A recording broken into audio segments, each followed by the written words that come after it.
Welcome to Veranda IAS. In today's Veranda Veclarify session, we are going to deal with a question on science and technology. And the question is, can the replacement of conventional vehicles with electrical vehicles will really reduce the pollution? And the answer is, e-vehicles are developed in such a manner that they are environmental friendly.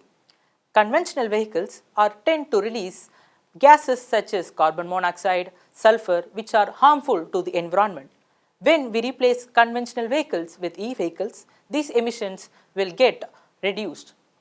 But that doesn't mean the process had stopped there. We need electricity to run e-vehicles. From where we get this electricity? Majority of our electricity sources come from thermal power plants, which can again causes pollution. Hence, we need to find a cleaner energy source. Our renewable energy source such as solar power plants, windmills are not sufficient enough to produce such a large amount of electricity. Hence, we need to find other such methods which are cleaner in nature. Recently, scientists has found a new method of finding a cleaner energy, which is taking electricity from plants and trees.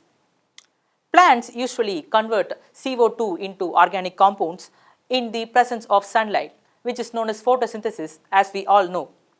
During such a process, the plant uses only a small amount of organic compounds for its growth, and the remaining energy, the remaining organic compounds, it will send to its root. From root, it will send to the soil. And there will be microbes, microorganisms present in the soil which utilize these organic compounds and break this. During such breakdown, they will produce electrons.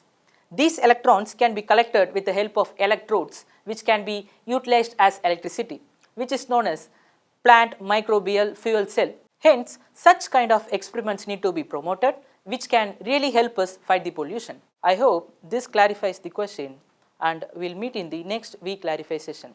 Thank you.